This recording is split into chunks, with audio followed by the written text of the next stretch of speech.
In today's video, a gang turf war in Europe comes to London, where a hitman is sent to kill a kingpin. The hitman would monitor his quarry dressed in a latex mask and high visibility clothing, disguised as rubbish collector.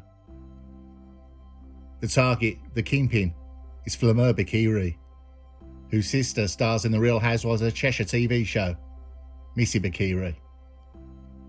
We look at the hit, the police investigation, and the trial, and the mistake the hitman made that revealed his identity. So surreal, you'd think it came from an episode of Columbo.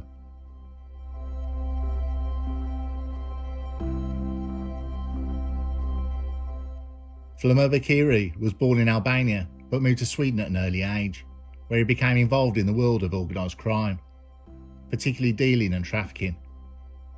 His connections spanned across Europe, linking him to key players in the international smuggling trade. Although Bakiri publicly posed as record producer, his involvement in large-scale dealing activities was well known to European law enforcement. In 2018, he was named as one of Sweden's most wanted men, after investigators said he was part of an international smuggling ring who moved £2 million of product into Scandinavia.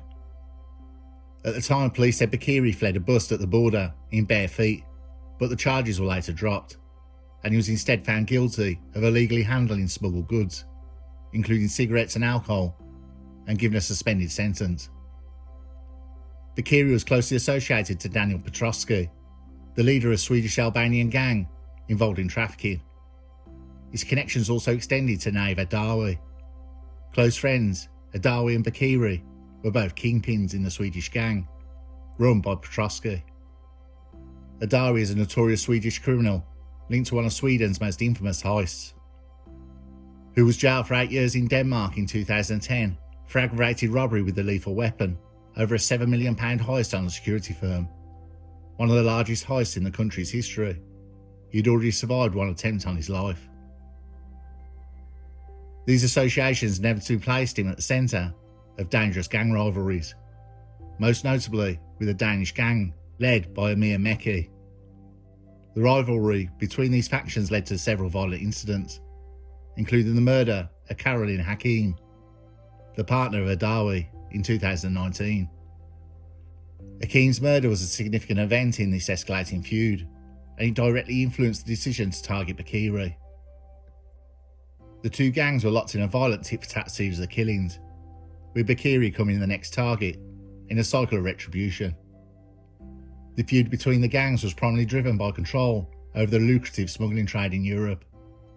Both gangs were involved in large-scale trafficking of Class A and Class B, and their violent clashes were part of an ongoing battle for dominance in the criminal underworld.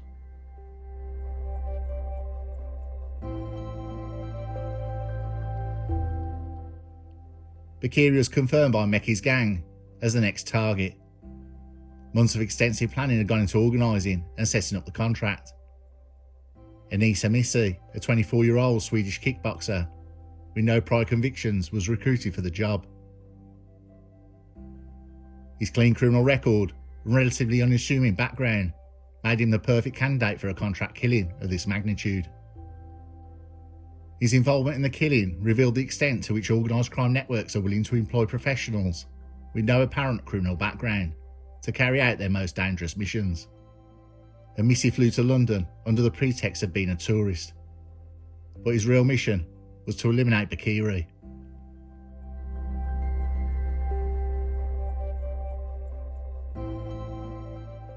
And Missy spent several days conducting surveillance on Bakiri's residence, disguised as a street cleaner. He wore a latex mask, sunglasses, and a high visibility vest to blend in with the surroundings. His choice of disguise demonstrates a high level of premeditation, as it allowed him to carry out surveillance without attracting undue attention. Over the course of several days, Missy mapped out Bakiri's daily routine, ensuring that the eventual attack would take place at the most opportune moment. Missy was not working alone. He received logistical support from Tobias Andersson and Bawaya Korea, both Swedish nationals, who helped coordinate the operation from afar. Back in London, Clifford Rollocks and Claude Isaac assisted Missy in providing with necessary equipment and helping to cover his tracks.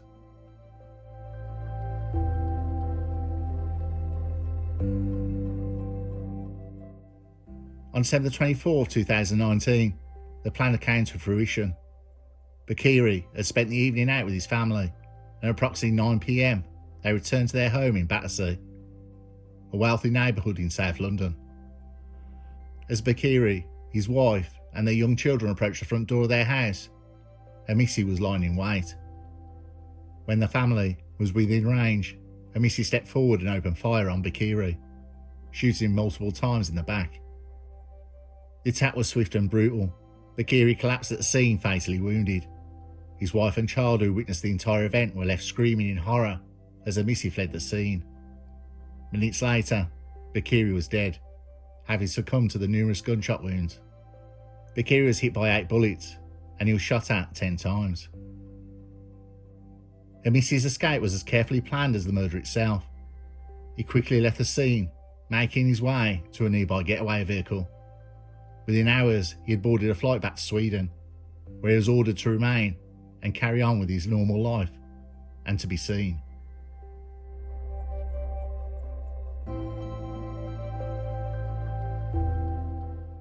The Metropolitan Police launched an extensive investigation in the wake of the murder.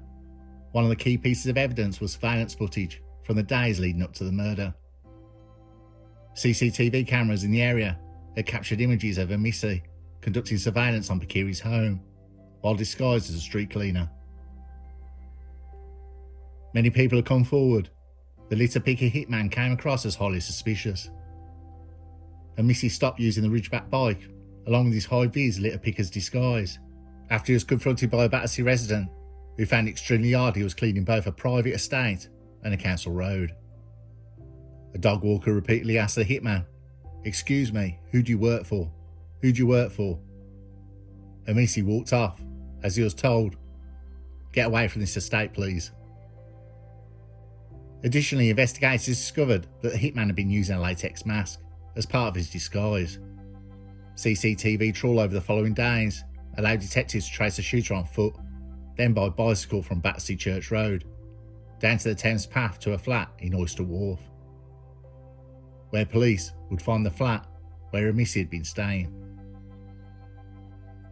The flat on Oyster Wharf was a treasure trove for forensic investigators, who recovered gunshot residue from the distinct Ridgeback bike used by Hamisi in his getaway from the shooting.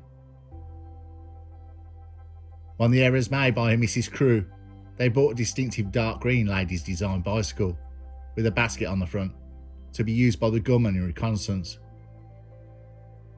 The bike would stand out when you see a male riding it, but it was a common step-over design ridden by men and women in Sweden. Officers also found the litter picker and the black bin bags used as Hamisi's disguise. DNA and fingerprints from Hamisi, as well as Esteban Pino Munizaga, the man who had rented the flat, were also found on items such as drink containers, food and rubbish.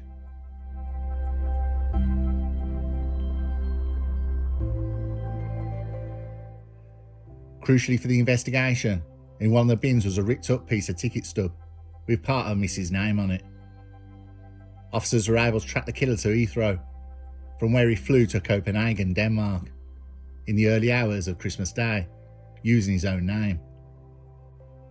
Bank records obtained by Swedish police showed the gunman had bought a high-vis jacket and trousers, boots and a black beanie hat. He used, along with a latex mask and litter picker, to pose as a street cleaner. A new analysis technique was used in what was believed to be the first in investigation, to show he was using far more mobile data when he was in the flat compared to when he was outside. The investigation also uncovered the roles of Mrs. accomplices, who had helped coordinate the logistics of the murder and attempted to clean up the evidence after the shooting. Tobias Anderson, Boel Correa, Clifford Rollocks and Claude Isaac were all arrested and charged with various crimes related to the assassination plot. Anis Hamisi's arrest came several months after the murder, following his return from a holiday in Thailand. Swedish and British authorities worked together to extradite Hamisi to the UK. As prosecutors worked to establish the extent of Hamisi's involvement in the crime and the broader gang war that had led to Bakiri's death, the motive behind Bakiri's assassination was rooted in a complex web of gang rivalries. His connections to the Petrovsky gang made him a target for Meki's group. The murder was a part of tit-for-tat series of killings between these factions.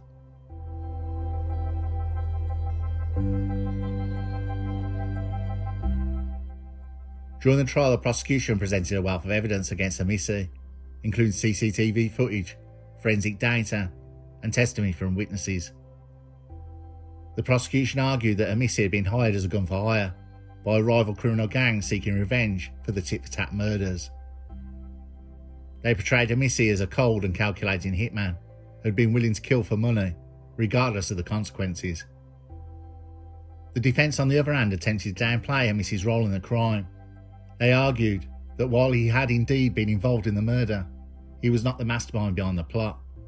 Instead, they claimed that Amissi had been used as a pawn in a much larger feud between powerful criminal organisations. They also emphasised that Amissi's lack of prior criminal record, suggesting that he had been dragged into the world of organised crime against his better judgment.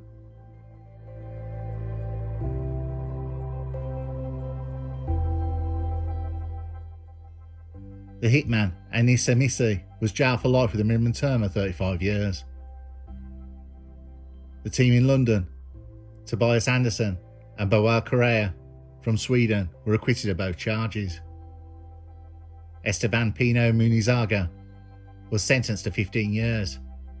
He helped plan and knew of the hit, and he will serve a minimum of 2/3 before he is eligible for release. Clifford Rollocks and Claude Isaac were both sentenced to 3 years. They will serve a minimum term of 1.5 years.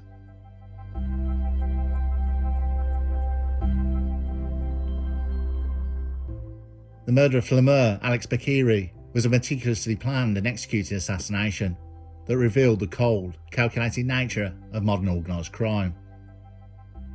The involvement of a professional hitman like Anis Amissi, coupled with the intricate planning and logistical support provided by the accomplices, demonstrated the lengths to which criminal gangs will go to settle scores. While Amissi's conviction brought some measure of justice, Bakiri's murder remains a stark reminder of the ongoing violence and territorial disputes that define Europe's criminal underworld. But the biggest mistake the hitman made was not being aware of the amount of CCTV in the city. In Sweden, there's very little CCTV at all. London, on the other hand, is one of the most heavily monitored cities in the world and has a large number of CCTV cameras. In fact, there's one camera for every 10 people in the city. The finding of the plane ticket in the rubbish bin and being the hitman was disguised as a rubbish collector. There must be some kind of irony there.